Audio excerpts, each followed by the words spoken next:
פרשת בלק מלאה סודות ודאי. 10 דברים נבראו בין השמשות. אחד מהם זה פי האתון, כמו שכותב הספורנו. השם שפתיי תפתח. כשאדם עומד בתפילה, אומר השם שפתיי תפתח, גם פי האתון, אותה בחינה שהקדוש ברוך הוא פתח את פיה. אבל האמת שדווקא היום רציתי לגעת בדברים אחרים שיותר עומדים על הפרק. על הברכות או הנבואות של בלעם הרשע.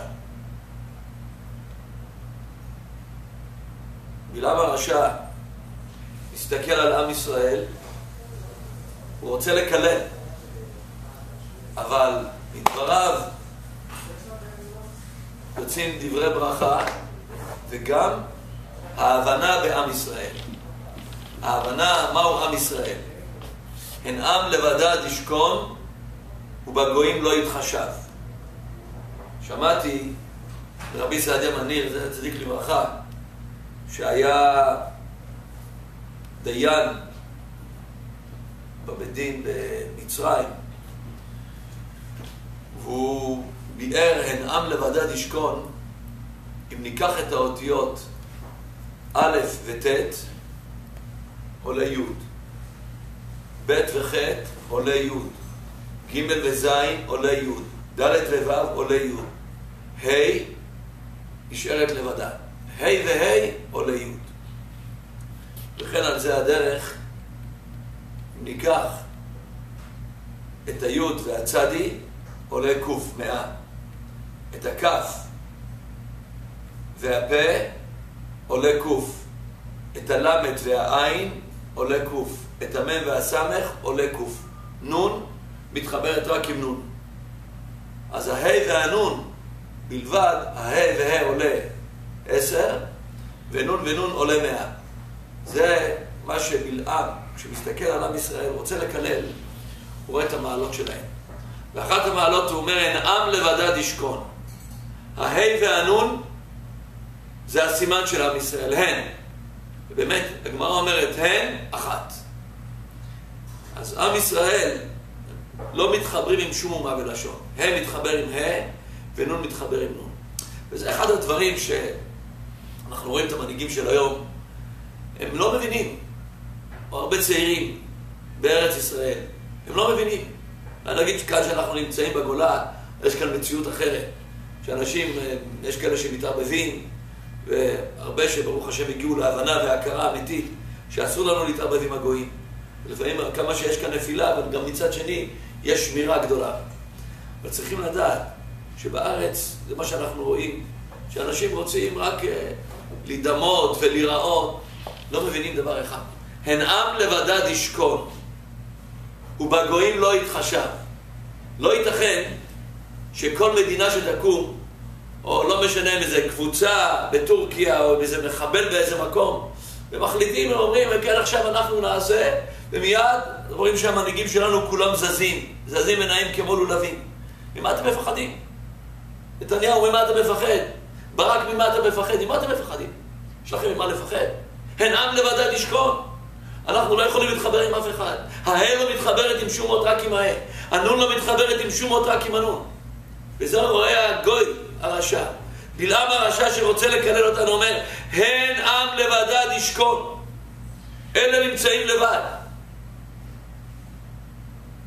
שלמה המלך ששלט כל כך, שהיו כל המדינות סביבות ארץ ישראל מעלים לו מיסים.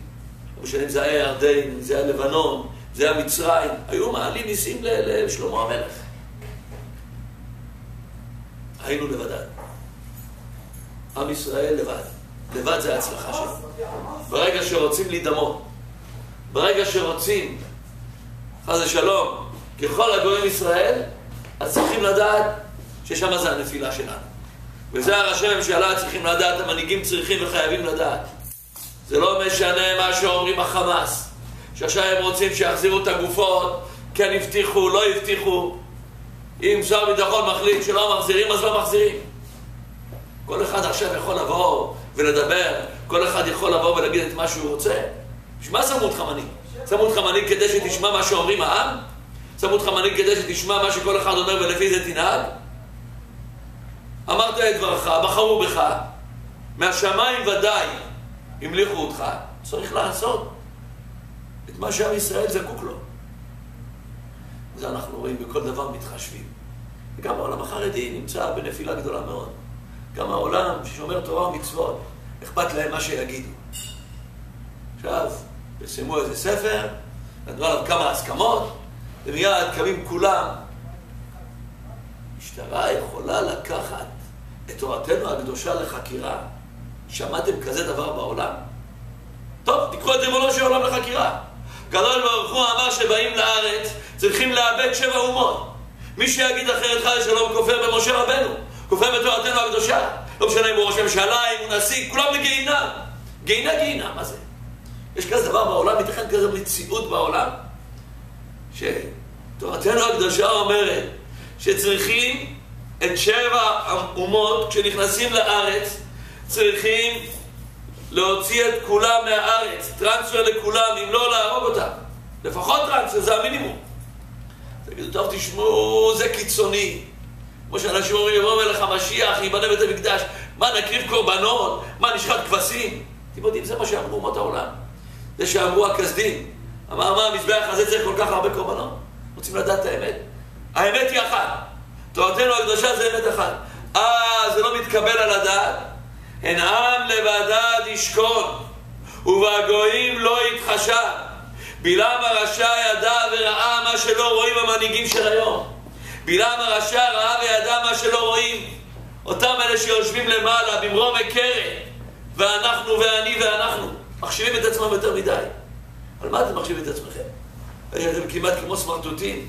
כל איזה מילה שאיזה מישהו אומר, עכשיו אנחנו צריכים את הטורקים בגלל המשל, ואלה שהולכים למשל לא מעניין אותם. שיקחו אותם, שיאסרו אותם, שישבו בכלא, לא מעניין אותם. איפה התעוזה של עם ישראל? איפה היא הלכה? באיזה ירידה נמצאים?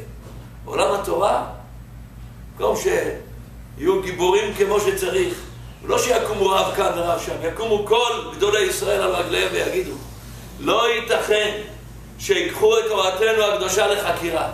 משום מה מסתכלים על רבנים. הרב הוא מקורב לפלוני, טוב, אז אותו אני לא אקח. אבל השני שהוא לא מקורב, אותו אני יכול לקחת. מה, גם עושים איפה ואיפה? מי שמקורב, מי שלא מקורב. זה לא אמת. רוצים להסתכל על האמת? אם לוקחים את מאמר תורתנו הקדושה לחקירה, צריכים לדעת שאחד ושלום פוגעים בהשם יתברך. הקדוש ברוך הוא על כאלו דברים לא סולח.